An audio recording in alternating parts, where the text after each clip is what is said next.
24 घंटे कम नहीं पड़ते हैं। समय तब कम पड़ता है जब सारा समय कहीं गॉसिप में जा रहा है, कहीं बैठे बैठे फालतू सोचने में जा रहा है, कहीं स्क्रॉलिंग में जा रहा है। कोई काम है आपने 3 घंटे में करा, हकीकत यह है कि वो काम शायद 20 मिनट में भी निपट सकता था, और अगर आपके पास 20 मिनट ही होते तो आप पाते कि 20 मिनट में निपट भी गया है। ऐसा किस किसने अनुभव करा है? मैंने तो खूब करा है कि एक इंसान है, छात्र है, उसके पास पढ़ने के लिए भी बहुत समय निकल आता है, वो खेलों में भी आगे है, वो ड्रामेटिक्स में भी आगे है, और कई बार वो मौज मस्ती में भी सबसे आगे है। और सबसे ज्यादा, अब छुपा कर क्या बोलूं, जलन तब होती थी जब पता चलता था कि इनके पास अपनी गर्लफ्रेंड को देने के लिए भी टाइम है। समय लाता कहाँ से है तू? कहीं से नहीं लाता। सबके दिन में 24 ही घंटे होते हैं। वक्त ऐसी ही चीज है, वो कब फिसल जाता है पता नहीं चलता। ये भी करूंगा और वो भी करूंगा, क्यों चूकूं, एक ही जिंदगी है।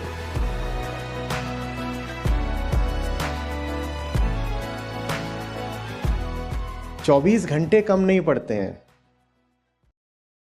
समय तब कम पड़ता है जब समय बहुत सारी बिल्कुल बेकार की चीजों में जा रहा हो। अब मैं ये करूं कि मैं अपना बहुत सारा समय तो बिल्कुल फिजूल कामों में लगाता रहूं, तो उस कारण मेरे पास समय बचा ही कितना, बहुत थोड़ा सा। और मैं कहूं कि अब ये थोड़ा सा समय मुझे बताइए कि मैं प्रायोरिटाइज कैसे करूं, तो ये तो सवाल ही थोड़ा गड़बड़ हो गया ना।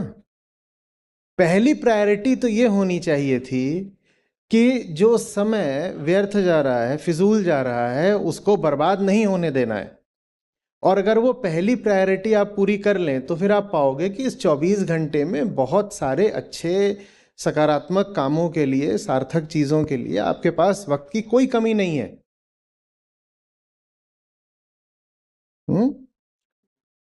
बहुत होते हैं 24 घंटे। और अगर हम बिल्कुल निष्पक्ष होकर के देखें तो पता ये चलता है कि हम सब साधारण लोग, आम आदमी, हम अपने 24 घंटों में जो हमें फिर सोने और दिन भर के साधारण कामों के अलावा मान लो आपको 14 घंटे मिलते हैं, इन 14 घंटों में से हम 4 घंटे से ज़्यादा का सही इस्तेमाल नहीं करते हैं। बाकी समय व्यर्थ ही जाता है, और वो आपको तब तक पता नहीं चलेगा जब तक आप उसको साफ साफ नापोगे नहीं। मैनेजमेंट का एक सिद्धांत होता है कि what is important must be measured, and if something is not being measured then it is not important at all. आप अगर अपने वक्त को कीमती मानते हो ना, तो उसको साफ साफ मेजर करना सीखो, आंकड़ों में, न्यूमेरिकली। मेरा समय सचमुच जाता कहाँ है, और नतीजा आपको चौंका देगा। आप पाओगे कि जो 14 घंटे दिन में हमें मिलते हैं कि भाई अब इसमें काम करो, खाने पीने, सोने, नहाने धोने के अलावा 14 घंटे तो मिल जाते होंगे ना। तो ये जो 14 घंटे मिलते हैं, इस 14 घंटे में आप पाओगे कि 4 घंटे, 5 घंटे इतने ही निकल रहे हैं जिनका कोई सार्थक सदुपयोग हो रहा है। बाकी सारा समय कहीं गॉसिप में जा रहा है, कहीं बैठे बैठे फालतू सोचने में जा रहा है, कहीं स्क्रॉलिंग में जा रहा है। तो सवाल ही फिर दूसरा पूछना चाहिए ना। सवाल हमें ये नहीं पूछना चाहिए कि मेरे पास तो 4 ही घंटे हैं, मैं इस 4 घंटे में लेक्चर्स भी कैसे अटेंड करूं, स्पोर्ट्स भी कैसे करूं, सोसाइटीज़ का काम भी कैसे करूं, और अपनी रीडिंग भी कैसे करूं, और ये कैसे करूं, और सोशलाइज कैसे करूं। हम सवाल ये पूछ रहे हैं। क्या सवाल ये नहीं होना चाहिए कि मेरे पास सिर्फ 4 ही घंटे क्यों हैं? क्या सवाल ये नहीं होना चाहिए कि मेरा समय वाकई बर्बाद कहाँ हो रहा है?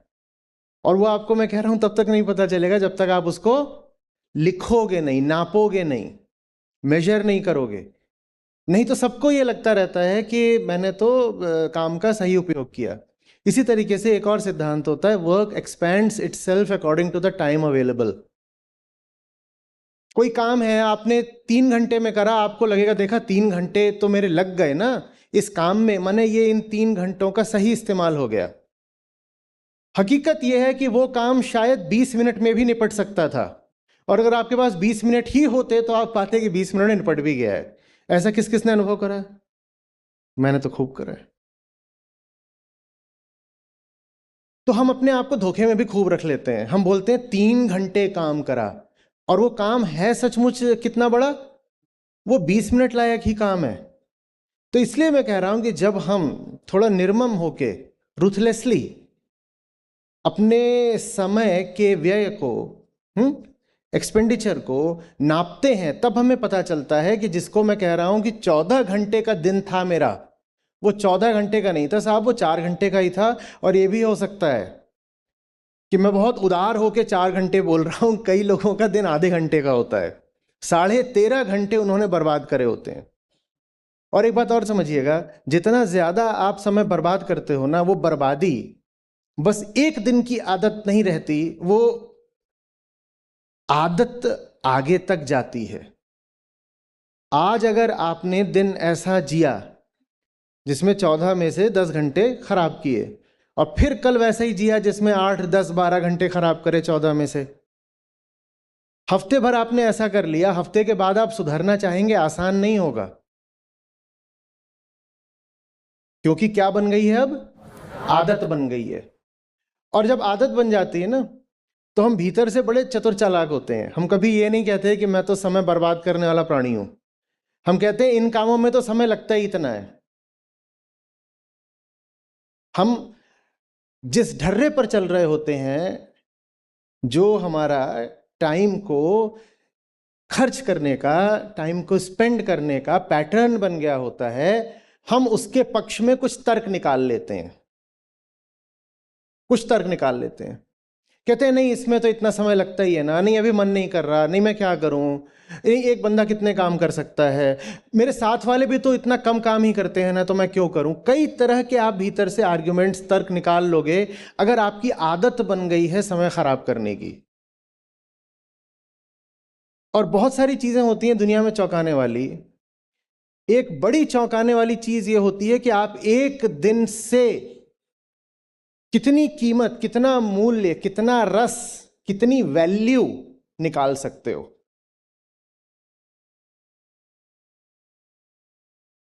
कुछ लोग होते हैं जो एक दिन से एक हफ्ता, एक महीना निकाल लेते हैं।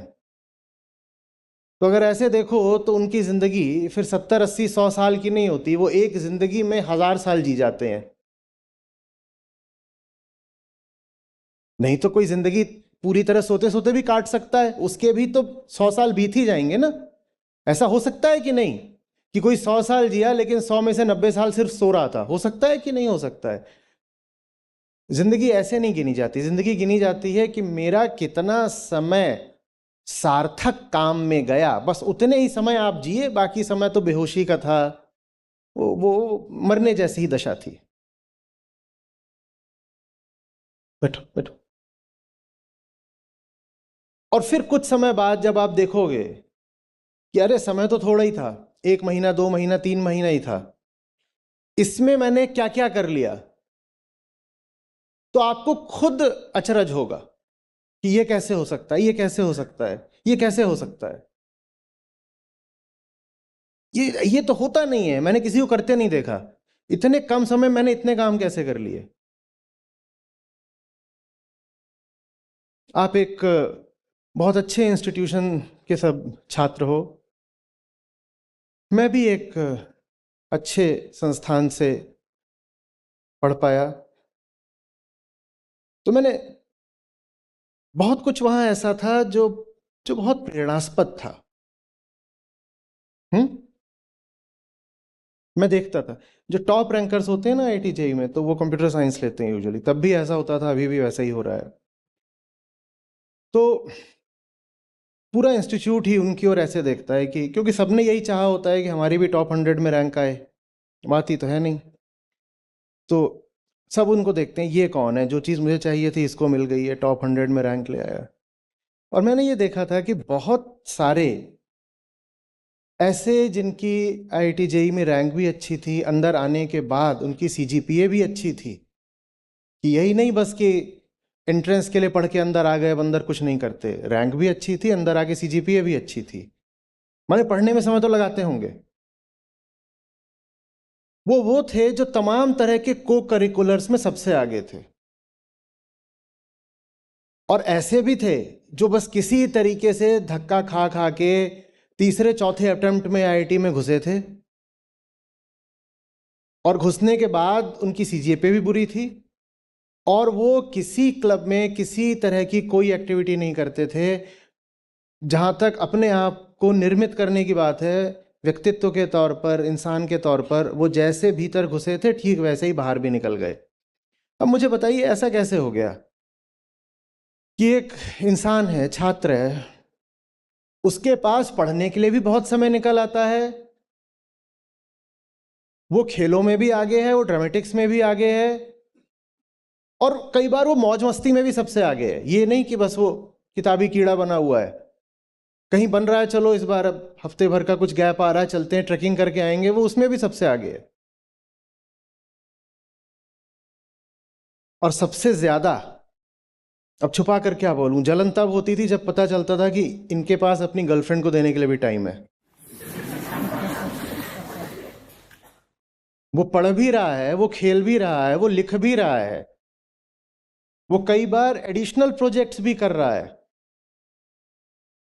ये बड़ी बात होती थी ग्रेजुएशन के दिनों में, क्योंकि हमारे बैच में सिर्फ 13 ही लड़कियां थी। ये भारत का हाल है, 350 का बैच था, उसमें सिर्फ 13 लड़कियां थी।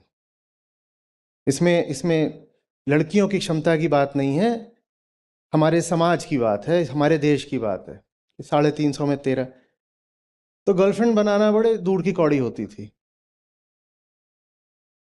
कुछ हैं उनके गर्लफ्रेंड्स भी हैं, वहां भी समय दे पा रहा है, और फिर वापस आता है और अगले दिन लेक्चर में जाता है, लेक्चर में भी वो सब पूरी तैयारी करके गया है। तो समय लाता कहाँ से है तू? कहीं से नहीं लाता। सबके दिन में 24 ही घंटे होते हैं, वो बस अपना समय बर्बाद नहीं करता है। वो रातों में 4-4 घंटे बैठकर अड्डा नहीं मारता है। 4 बैठ गए हैं, कुछ नहीं कर रहे हैं, कुछ भी नहीं कर रहे हैं। क्या कर रहे हैं? इधर उधर की फिजूल बातें हैं, कुछ नहीं, बैठे हुए हैं ऐसे ही। उनमें से बीच में एक सो भी गया है, फिर बैठे हैं 4 घंटे बैठे हो, 3-4 बजे तक जगे हो, तो भूख भी लगाई है, तो फिर अपनी बाइक स्कूटर लेकर के बाहर निकले, हौस खास में पराठे खोज रहे हैं, उसमें और घंटा 1.5 घंटा लगा दिया। फिर वापस लौट करके आए तो अब देखा रे, तो सुबह रोशनी होने लग गई, 5:30 बज गया। बोले यार 1 घंटे में तो अब मेस में ब्रेकफास्ट ही मिलने लगेगा, तो जग ही लेते हैं। तो जग लिए, और रात भर के जगे, और उसके बाद खा भी लिया खूब, तो अब आई मस्त नींद। बोले अब ऐसा करते हैं, आज की जो क्लासेस हैं सारी बंक।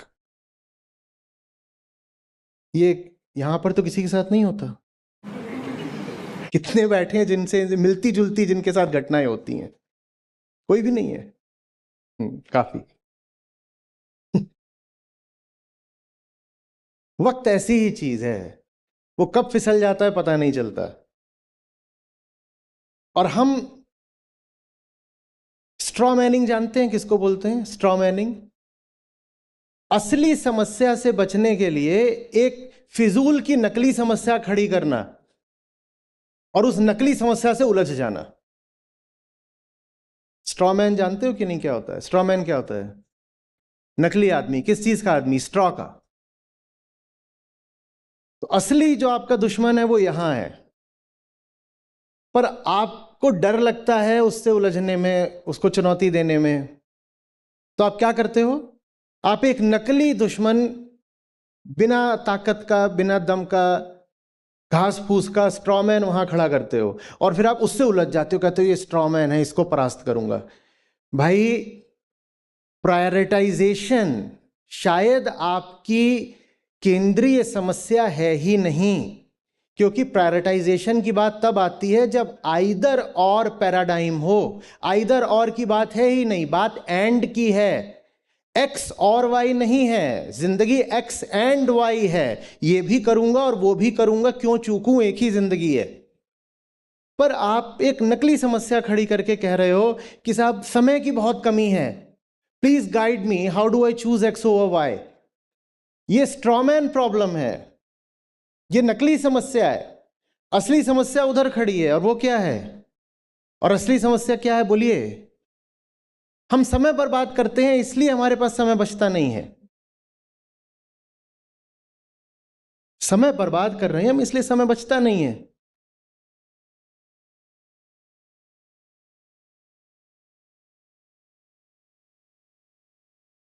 समझ में आ रही है बात? ये सन 2000 में नवंबर के महीने में मैंने सिविल सर्विसेज का मेंस एग्ज़ाम लिखा है और दिसंबर में कैट का लिखा है एग्ज़ाम।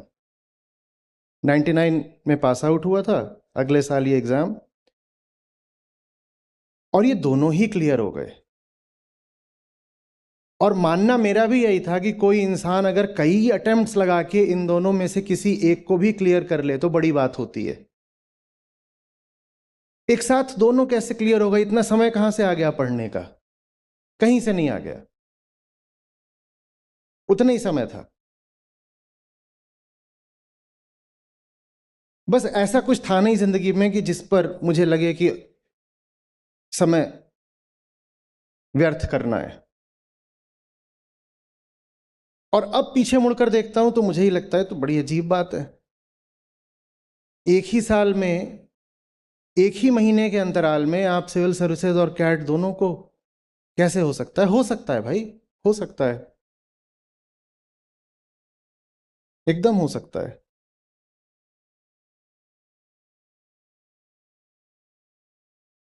हम्म। कभी भी अपने आप को ये सामने 5 चीजें दिखे तो ये मत बोला करो कि क्या चुनूं क्या ना चुनूं। पर हाँ, अगर अपना दिन 4 घंटे का ही रखोगे तो कुछ चीजों से हाथ धोना पड़ेगा। जब भी कुछ दिखाई दे कि कीमती है पर उसके लिए समय नहीं है, तो ये मत करो कि किसी दूसरी कीमती चीज से समय काटो।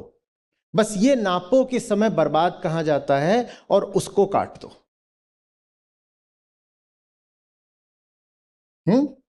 जिंदगी सचमुच गहरी होनी चाहिए, रिच होनी चाहिए। क्यों हम अपने आप को किसी भी बढ़िया बात से वंचित रखें बस ये बोल के कि मेरे पास टाइम नहीं है? मेरे पास है टाइम, मेरे पास एनर्जी भी है। एनर्जी की तो कमी होनी नहीं चाहिए आपकी उम्र में। एक जगह से भाग के आए हो, घुसो ना अब दूसरी चीज में। हाँ, ये करके आए हैं, अब ये करेंगे। हाँ, पूरे दिन इंस्टीट्यूट से थक के आए हैं, कोई बात नहीं, अब जा रहे हैं टेनिस खेलने। ये थोड़ी कि अरे मैं थक गया, मैं 3 घंटे सोऊंगा, कुछ नहीं। बल्कि वापस लौट रहे हो इंस्टीट्यूट से, हॉस्टल तक आओ ही मत ना, रैकेट वगैरह बांध के जाओ कि जैसे ही क्लास ओवर होगी सीधे उधर निकल जाऊंगा। समय जहां जहां भी बच सकता है बचाओ। ये भी फिजूल की बात है कि वहां से पहले लौट के आ रहे हो, फिर मुंह धो रहे हो, फिर कुछ खा रहे हो, फिर बतिया रहे हो, फिर कपड़े बदल रहे हो। क्यों? अरे शूज तो रूम में रखे हैं ना, शूज बांध कर ले जाओ भाई। एक छोटा सा बैग क्यों नहीं रख सकते हो? उसमें शूज भी हैं, चेंज ऑफ क्लोथ्स भी है, वहीं से करके निकल जाऊंगा सीधे। Make the most of the limited time that there is. और मौत कब आ जाए पता तो चलता नहीं। और मौत सिर्फ इसी तरह नहीं आती है कि आदमी गिर गया, लाश हो गया। मौत ऐसे भी आती है कि अब आप में एनर्जी नहीं रही, आपको कोई बीमारी हो गई, या आपके ऊपर इधर उधर की फिजूल जिम्मेदारियां आ गई, आपने अपनी गलती से उठा ली। वो भी एक तरह की मौत ही है, क्योंकि वो अब जीने नहीं देती। जो चीज़ जीने न दे उसको ही मौत बोलते हैं ना। हाँ, अभी बहुत समय है, व्यर्थ के पचड़ों में भी अभी फंसे नहीं हो। कैंपस में एक तरह की सिक्योरिटी है, सुरक्षा है। अधिक से अधिक इस्तेमाल करो इस समय का। जो रीडिंग आप अभी कर लोगे ना, वो जिंदगी भर चलेगी। जैसी हमारी ज़िंदगी होती है हिंदुस्तान में, और जैसा हमारा पारिवारिक माहौल हो जाता है, और जैसी हम नौकरियां ले लेते हैं, बाहर आकर के जिसको आप कहते हो रियल लाइफ, असली ज़िंदगी, उसमें आने के बाद न जाने कितने तरीके के चक्र शुरू हो जाएंगे। और फिर भूल जाओ कि कभी किताबें उठाने वाले हो। रीडिंग होगी ही नहीं। अभी अधिक से अधिक रीडिंग कर लो। अभी कैंपस में हो, दिल्ली में हो, बहुत तरह की स्पोर्टिंग फैसिलिटीज़ अवेलेबल होंगी। यहाँ से बाहर निकल गए, कौन जाने कि स्विमिंग पूल कितनी आसानी से एक्सेसिबल होगा। भारत में तो गली क्रिकेट चलता है। सड़क पे आ जाओ, ईंटें रख दो, वो किरमिच की बॉल ले लो और एक बैट ले लो, खेलना शुरू कर दो। कौन जाने स्क्वॉश कोर्ट अवेलेबल होगा कि नहीं होगा। और अवेलेबल होगा भी तो फिर कहते हो कि अरे बूढ़ी घोड़ी लाल लगाम। कई लोग तो 28 के होके ही अपने आप को बूढ़ा मानने लगते हैं। वो कहते हैं अब हमारी थोड़ी उम्र है कि बिल्कुल स्क्रैच से, बिल्कुल शुरुआत से कोई नया स्पोर्ट सीखना शुरू करें। अभी कर लो सब कुछ, कम से कम शुरुआत अभी कर लो। अभी तुम्हारे पास लाइब्रेरी भी होगी। ये सोसाइटीज़ की बात कर रहे थे, कल्चरल सोसाइटीज़, उनकी बात कर रहे थे। लाइब्रेरीज होंगी, स्पोर्टिंग फैसिलिटीज़ हैं, सोसाइटीज़ हैं। इन सब का अधिक से अधिक इस्तेमाल कर लो, इंसान दूसरे हो जाओगे। और ये गपबाजी, अपने ही जैसों का झुंड बना लेना और उसी में चलना, ये गलती कभी मत करना, कभी कभी कभी मत करना, बिल्कुल मत करना। कि हम जैसे हैं, अपने ही जैसों का, चार पांच लोगों का एक झुंड बना लिया है और ये चार पांच अपने में ही अपना पड़े रहते हैं, ये मत करना कभी भी। मेरी टीम में एक सदस्य हैं, वो एक आईआईटी से हैं। तो 2 साल पहले उनकी आईआईटी ने इनवाइट किया कि आइए हमारे यहाँ बोलिए, तो मैं गया। तो वो उन्हीं का अल्मा मेटर है, तो मैं उनको लेके ही गया, वो जाएंगे ही, तो वो भी गए। सब हो गया, बहुत अच्छा हो गया। दिन में सेशन हुआ, रात में स्टूडेंट से अलग से बातचीत हुई, इनफॉर्मल, लंबा 5-6 घंटे तक बात होती रही। 12 बज गए। 12 बज गए, ये सज्जन कहीं दिखाई नहीं दे रहे, जो टीम में हैं और उसी आईआईटी के पास आउट हैं कई साल पहले के। तो इनको फ़ोन ऑन किया गया, फ़ोन भी नहीं उठा रहे, ढूंढा गया। तो ये जिम में मिले, जिम में मिले। मैंने कहा कर रहे हैं, तो जिमिंग जिमिंग करके आए। मैंने पूछा क्या हो गया? बोले कैंपस का जिम देखना चाहता था। मैंने पूछा देखना चाहता था माने? बोले यहाँ 4 साल रहा, मैंने जिम देखा ही नहीं।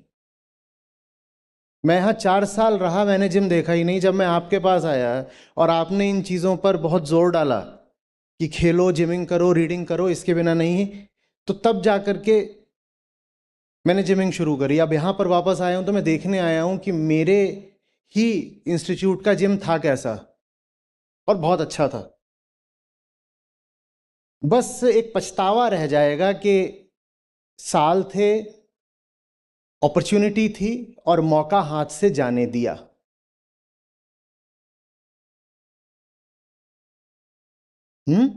और हम मौका हाथ से जाने देते हैं। जिन सज्जन की मैं बात कर रहा हूं, उन्होंने क्या करा था? उन्हीं की जबानी, उन्होंने अपनी ही तरह के लोगों का एक ग्रुप बना रखा था और वो लोग आपस में रहते थे। और ये किस तरह के थे? बोले हम ऐसे थे जो ऐसे ही अपना रहते थे, पढ़ाई लिखाई में भी बहुत ज़्यादा ध्यान नहीं देते थे, लेकिन फेल नहीं होते थे, पास भी हो जाते थे, एवरेज किस्म के नंबर आते थे। तो हम कूल जैसा रहते थे, अपना इधर उधर घूमते रहते थे। हम चारों पांचों लोग ही दुबले पतले थे, कोई भी किसी स्पोर्ट्स में भी नहीं था, जिमिंग भी कोई नहीं करता था, कुछ नहीं था। तो आपस में अपना रहते थे। आपस में रहोगे तो तुमसे बेहतर कौन है और तुमसे बेहतर जिंदगी कैसे जी जा सकती है, तुम्हें पता भी कैसे चलेगा, ये बताओ। और जो भीतरी हमारी माया है, अहंकार, उसकी ये चाल देख रहे हो? वो दोस्ती ही ऐसों से करना चाहता है जो अपने ही तरह के हो, क्योंकि किसी और के साथ हो गए तो तकलीफ हो जाएगी, बदलना पड़ेगा। किसी और के साथ हो गए तो जिसके साथ हो जाओगे वो एक चुनौती की तरह हो जाएगा, क्योंकि वो तो कहेगा मैं अब ये करने जा रहा हूं, मैं अब वो करने जा रहा हूं। और आप ना कुछ करते हो, ना आपको कुछ आता है, ना आप कुछ करना सीखना चाहते हो, तो ये तो बड़ी चुनौती खड़ी हो जाएगी। तो हम अपना एक भीतरी कंफर्ट जोन ही नहीं बनाते हैं, हम एक बाहरी कंफर्ट जोन भी बना लेते हैं, अपने ही जैसों का एक गैंग बना के। और ये कॉलेज में खूब होता है, ये मत होने देना। जो तुम्हारे ही जैसा है वो तुम्हारी मदद नहीं कर सकता। जो तुम्हारे ही जैसा है वो तुम्हारे लिए प्रेरणा, इंस्पिरेशन नहीं बन सकता।